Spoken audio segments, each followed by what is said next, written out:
Well, welcome back to Book It. We're interviewing Wayne M. Kuhn, uh, an award-winning author and workshop trainer, and we're talking about Wayne's new book, It's Time to Recharge. Wayne, we've been slogging our way through this, and it hasn't seemed like a slog. It's been really fascinating, and we've made it all the way so far up to chapter 9, which is entitled Be Accountable. And Yes. I love the idea of this. The idea of what gets measured gets done is one of my bylines. And you start this chapter off with a little sub chapter called "Looking at Results." And I wonder if you can tell us why you started off with looking at results as the beginning of being accountable. Yes, Bud, good to see you. And yeah, let's talk a little bit about results. I think sometimes people don't look at results and analyze results like they should. Sometimes we accept results as a matter of fact. Well, that's the way it is. There's nothing we can do about it. That's the results. It's the end result. It's win or lose or halfway there. If I get 60% in the test, well, that was my result. So on to the next thing. Mm. And I don't think we look at the result and take account, like be accountable to that result, take responsibility for that result, and look back and say, why did I get here? Did I do everything I should have done? And oftentimes there is something we've missed, or sometimes we did exactly what we were planning on doing, but the result wasn't where we wanted it to be. And so I find there's a term results oriented sort of thing. People that are results oriented control their outcome constantly, and they're constantly, it's like a loop sort of thing. So a big part of accountability is looking at those results and understanding and taking ownership to why they are what they are. You mentioned analytics a little bit in terms of looking at results. Yes, I think analytics is a nice word, fancy word for looking at the actions. Remember the formula is first we have our dreams, our thoughts, our feelings, our actions, and then our results. So in any one of those, 3 ahead of results can affect it. So was my vision very crystal clear of what I wanted? And what I wanted is, does it excite me? Am I passionate about really wanting that? And then my actions, am I doing what it takes to get that result? So any one of those 3, if they're faulty or they're not, you're not committed to it, then the results may not be where you want to go, or may not you get the results. Yeah. So you can see there's some moving parts there, but it's a matter, and I think that's where the analytics come in, is to look at each one of those very seriously. That makes a lot of sense to me. Another aspect of looking at results is looking at them from the outside. That is to say, I'm not always sure that I'm the most objective person when I'm looking at my own results. Well, I did great. It's like if I'm saying I have an objective to lose weight and I lose 1 ounce. It's like, yes, I lost weight. But you talking here about the idea of having a coach, and I think this ties into who's looking at the results. Tell me a little bit about that. I've had some really good personal experience around this piece, and it's kind of a passion in the book about myself, in that I hated accountability. Hate's a pretty strong word, but I avoided it. I didn't like it. It didn't feel good. And I think the reason is I don't like somebody coming and telling me what to do, sort of thing. And that's the perception I have of being accountable. Oh, it's like that teacher with the ruler, and whack, you didn't do your homework. You're like, well, now I'm an adult. I don't need that crap. So I don't want any accountability, you know? And so that's kind of my attitude in going in. I had a big aha when I joined Weight Watchers. So, and there's a program, and I'm not here to endorse them, but it's a program that's set out exactly, very organized. It measures results, and on top of it all, very encouraging. And that's something you and I see in Toastmasters, is we encourage people to move ahead. And it doesn't necessarily matter the results, as long as the results are one step better than they were yesterday. And so we encourage people to move ahead and move ahead. So what Weight Watchers did is it gave me accountability, but it also encouraged.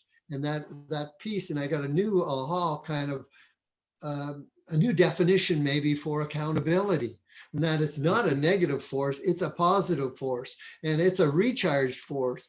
And so therefore the accountability we're looking for is encouragement, and people that we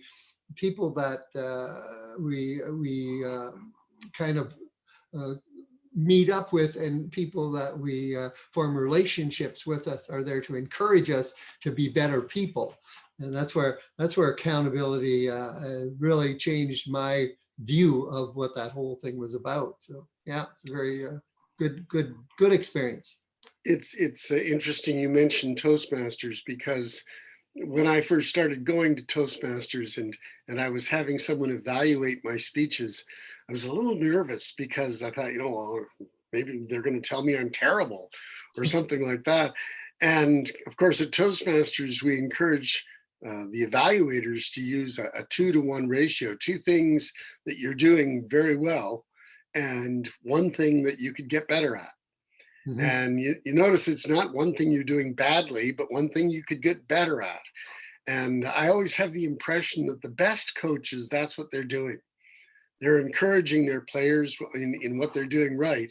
They're saying, look, the one place you're missing here is you're not hitting the ball hard enough, or you're not, just whipping the ball just at the last moment to get a little more speed out of it.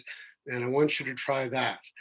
And so they're giving insights as to how to get better. Has that kind of been your experience with coaches in your career?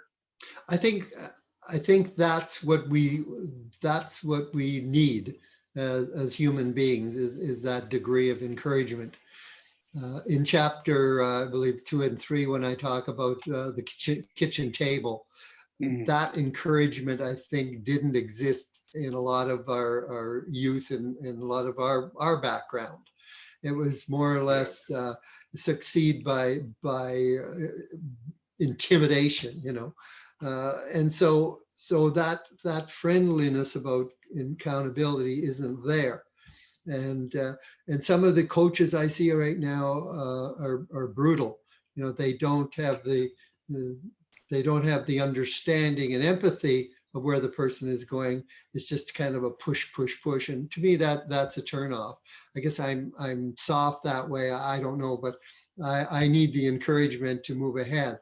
And I think that's where, even in business, like if you have an employee, and it's very beneficial to say, hey, I really like the job you're doing. You've done this, you're really looking after this. Now, how about we try doing this in this project and see how that works? In other words, let's jump ahead 1 more step, and you'll get much better, much stronger results with that recharged attitude, with that positive attitude, and your productivity will excel.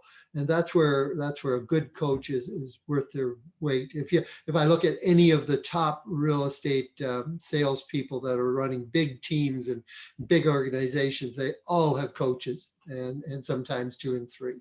So definitely something that I promote. Yeah. You broadened out the definition of coach a little bit in your book, and in a way that really appealed to me. But it was an area I've never really thought in terms of coaching, and that is coaching for life. And I thought, what an interesting approach. Where did you go with that? I think the realization is,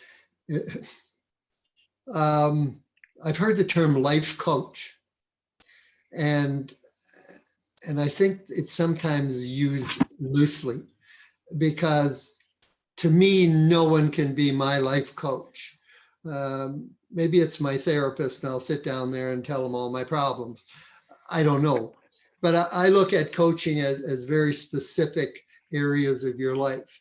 If I want to look at my financing, I'm not going to go to my plumber and say, hey, like, I'm not doing too well here. Do you want to look at my bank? In other words, you want people that are experts in the field that you're working in. And so I break it down into different areas. Financing is just one. Health is a good one, to build your body up, because if you have a healthy body, a healthy mind, then everything else tends to fall in place. So there's different things like that. Relationships, whatever area that you're struggling in, go to somebody that is an expert in that field or has had good results in that field, and therefore, and that person, hopefully will encourage you. And I find a lot of successful people are willing to coach, or are willing to offer their advice, because they have nothing to lose. They're already feeling good about what they did. They've already accomplished things. So they're eager to help those that are climbing the ladder. So definitely, that's what I mean about a life coach is start looking at the people. And a lot of people do this automatically, not knowing, and that they pick people in the fields that they're moving ahead in. So yeah, it's good. Good. You actually head in that direction a little more directly in your book, and when you talk about the difference between coaching and mentoring. And you have a whole section on mentoring, and I wonder if you could Yes. talk a bit about the distinction that you make Yes. between those two. I got a definition of that was quite simple, in that one you pay and one you don't. Which I thought I kind of look at those, and you see a lot of people wanting to offer coaching services for $1,000 a month. I'll coach you and this and that. And I think you really have to be careful that you're getting value for your money, because sometimes people just do it as a business, but really the material they work with, you could read out of a book. So you want somebody that's very specialized in that field. Whereas a mentor, and I think I mentioned in my book, is my father-in-law, I always felt was a good mentor. A mentor is more of a listener, and won't tell you what to do, but more or less listen to what you're doing, and ask sometimes the tough questions. My father-in-law and I remember we used to go fishing, and we'd fish for hours and not say a word. Then we'd get into a discussion, and he was a man that said very few words, but when he said them, they were profound. And, so he would give advice, of what I should do and this and that, more or less advice from his life experience. And I think that that's a more of a mentor to me. Is you may be a mentor to one of your daughters. You may be a mentor to your nephew. Maybe there's somebody at church that just needs an extra friend, sort of thing, that you can mentor through a difficult time. So I think there's all kinds of opportunities for mentoring. Mentoring doesn't have a time frame. It could be for life. It could be through a period of time that you're going through. Whereas coaching tends to be, okay, I'm going to coach you for a year, you're going to pay this much, and this is what we'll do. It's a little different. So yeah, that to me is the difference between mentoring and coaching. Or so coaching is more of a formal relationship, whereas mentoring can be just a bonding of two great minds. You and I have been mentors to each other for a number of years now. And as a result, it's not surprising that we both joined the same mastermind group. And this is something that I think it was Dale Carnegie that I first saw talk about a mastermind group. That's many, many years ago. But maybe you could tell our listeners what a mastermind group is about, and how it came to be in this section of your book. Yeah, I think masterminding is something I actually got, I think, from Napoleon Hill and Think and Grow Rich. It's been around for many years, but and I see it in different forms, and I've been in a number of different masterminds, but I think it's just a collaboration of great minds. And it's not a big group. Maybe you have 6 to 8 people that get together on a regular basis, maybe once a week, once a month, and share their challenges and I think there's a lot of people that are in industry that do a lot of masterminding. They may not call it masterminding, but they'll get together and over lunch and they'll share ideas and share leads, and they'll share strategies, business strategies. They'll present a problem, and somebody at the table may have a solution or things like that. In a less formal way, as I've been into organizations where we have structures where you start off the mastermind with some good positive input. What wins did you have this week? What successes did you have? You could do that in a sales group. What sales did you make that were really exciting? And then what areas are you having challenges in? And so you all feed back. And then what are your plans in the next week? Well, like what activities are you going to have? So you start getting accountability through your mastermind group as well. So masterminds can be very informal or they can be more formal depending on what you want to set up. But yeah. And speaking of formal, I will give our listeners the information without going into too much detail that in your book, you actually go into some ideas for how to set up a structure of a mastermind and how to have an agenda for that. Don't talk about that. Make them read the book. Yeah, it's like I said, there's some variables there, but I do put together a more of a formal thing that can be followed, and everything.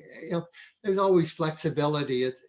But I encourage people to stay to the building blocks so that it doesn't get watered down, and things that get watered down tend to get washed away. And, they're kind of watery. So yeah, excellent, good. Well, this has been great, Wayne. We're going to get together again tomorrow to talk about chapter 10 of your book, which is basically about building relationships, and I can't wait to get into that. There's some really good stuff that you've got in there.